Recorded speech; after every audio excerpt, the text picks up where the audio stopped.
What's up guys, Saf here on SuperSaf TV, and it's finally here, the Google Pixel 5 for an unboxing and all the usual SuperSaf style treatment.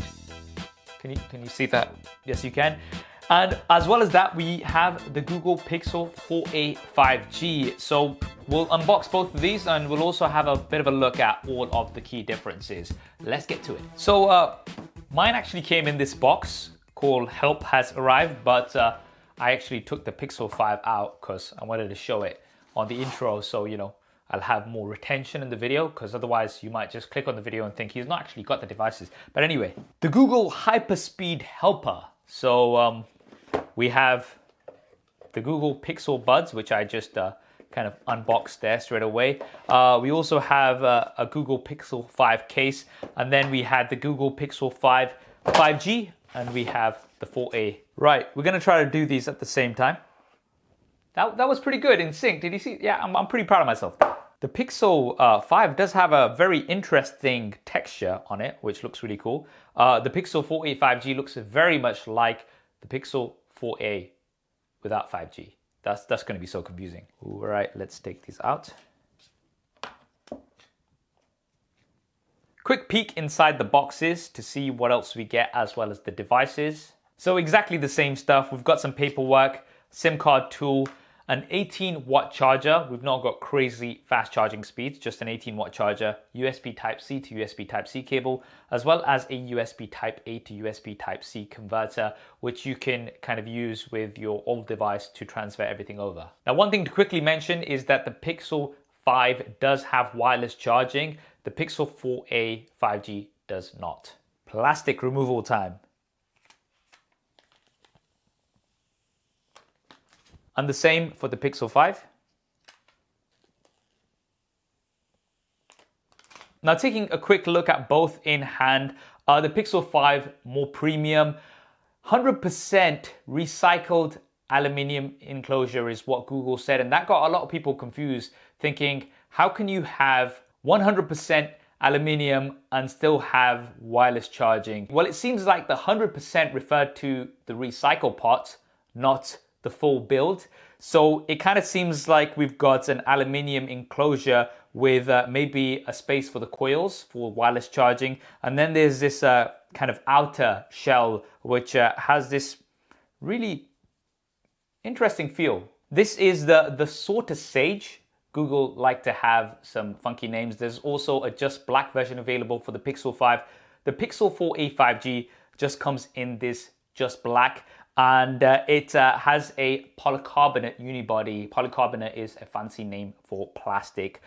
Nevertheless, it does still feel good. You do get IPX8 water resistance on the Pixel 5. The Pixel 4a 5G does not have any water resistance. Now let's take a look at the front of the devices. I'm gonna just go into the settings so you can actually see the displays properly. And the first thing you'll notice is that the Pixel 4a 5G does have a larger display. It's 6.2 inches versus the 6-inch display of the Pixel 5. And although both are OLED displays, there are actually quite a few significant differences between the two. You will see that the Pixel 5 does have overall smaller bezels compared to the Pixel 4a 5G. But in terms of my first impressions, I can also notice that the Google Pixel 5 does have a brighter display compared to the Pixel 4a 5G. I'm not sure of the exact nits. And the Pixel 5 also has a higher contrast ratio. We've got 1,000,000 to 1 versus 100,000 to 1.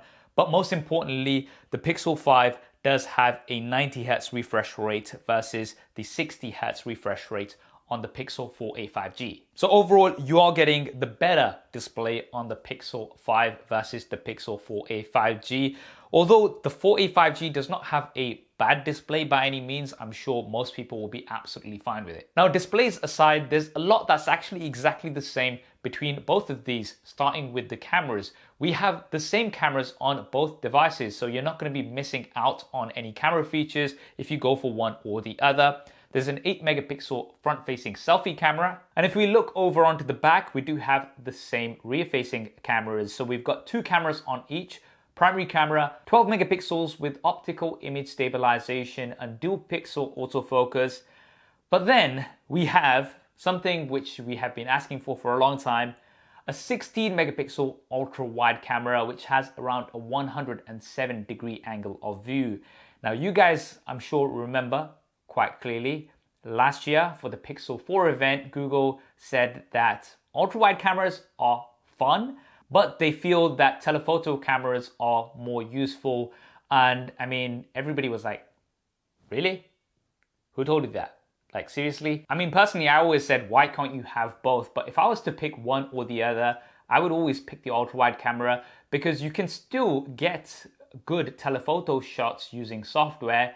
There is absolutely no way you can get an ultra-wide shot using software on a single camera. So I'm glad Google has actually taken the feedback on board. And honestly speaking, I am super excited to see how this ultra-wide camera will perform compared to some of the other competition. Pixel processing is among the best, if not the best out there, especially when it comes to dynamic range. So this on the ultra-wide camera is going to be very interesting to see. And of course, we are going to have a SuperSaf style camera comparison of the Google Pixel 5. It's going to come soon. I'm currently under embargo restrictions, so I'm not going to be able to post it straight away, but as soon as I can, it's going to be online. So let me know in the comments below which smartphone you'd like me to compare the cameras of the Pixel 5 against. It's going to be very interesting. Now remember, when it comes to Pixel devices, it's very much about the software, not just the hardware. So we do have some new software features on the cameras. We've got improved HDR+, so this should give us better dynamic range. Live HDR+ as well, so you should be able to preview how your images are going to look. We've got some portrait lighting effects, an improved night shift as well for low light photography, as well as improvements for video. I'm looking forward to checking all of these things out. We still have 1080p from the front-facing cameras, however, no 4K. Little disappointed about that still. So although Google is kind of listening to some of our feedback, it doesn't look like they're listening to all of it.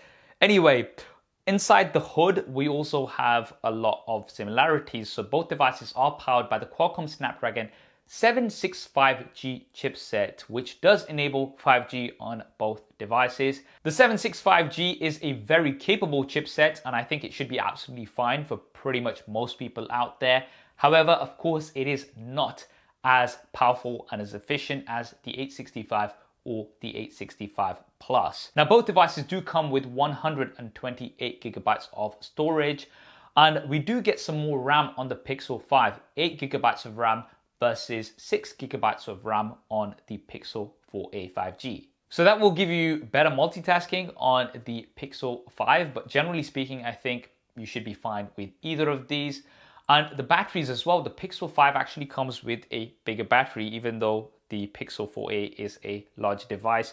You do have a 4080 milliamp hour battery on the Pixel 5. On the Pixel 4a 5G, you have a 3885 milliamp hour battery. Let me check. Yeah, that's right.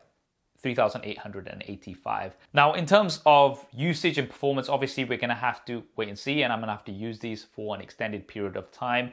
But you have to bear in mind that you do have that higher refresh rate on the Pixel 5, as well as a brighter display. So this might have an impact on battery life. Now, for charging, as we mentioned earlier on, we do get 18-watt charging out of the box of both of these, but the Pixel 5 does come with wireless charging. So this is an advantage, something that I find very useful. It's something that you're not going to get on the Pixel 4a 5G. Also, as a bonus, the Pixel 5 does support reverse wireless charging. So you'll be able to charge, say, for example, your Pixel Buds. Do the Pixel Buds support wireless charging? I think they do, but if not, then you can charge your AirPods or your Galaxy Buds Plus, whatever it is. Reverse wireless charging is here on the Pixel 5. Now, both devices also have Pixel Imprint, which is the rear fingerprint scanner, and it works absolutely fine. I personally don't mind a rear-facing fingerprint scanner. Now, one reason why you will probably be going with a Pixel device is for the software. These are some of the first, I believe, if not the first, I think it's going to be between these and the 8T.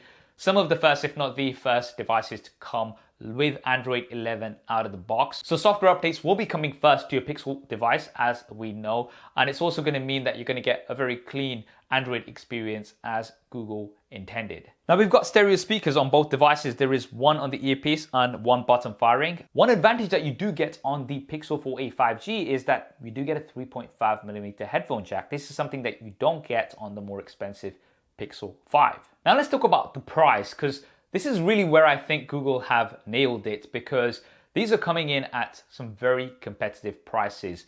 The Google Pixel 5 is coming in at around £600 here in the UK, or around $700 in the US, and that puts it directly in competition with the likes of some of the OnePlus devices, as well as the recently released Samsung Galaxy S20 FE. So this space between like the £600, $700 mark is becoming very, very interesting. The Google Pixel 4a 5G, I mean, it offers a lot of what the Pixel 5 does. And this is actually coming in at around £500 or around $500 in the US, which makes it even cheaper in the US. So this might be the more compelling option for a lot of people. I mean, you are getting the same cameras, you're getting the same chipsets, but you are missing out on some of the features that you're getting on the Pixel 5. Namely, the more premium build and design, the better display with that higher refresh rate, the more RAM, the bigger battery, the wireless charging, the reverse wireless charging, as well as the IP rating for water and dust resistance. And there we have it, guys. The Google Pixel 5 as well as the Google Pixel 4a 5G are very interesting devices. I'm really looking forward to testing these out, especially the cameras. As mentioned, do let me know in the comments below what coverage you'd like me to do with these devices. And as soon as I can, keyword there is as soon as I can, I will post more content with these. And obviously, if you don't want to miss that content, then subscribe.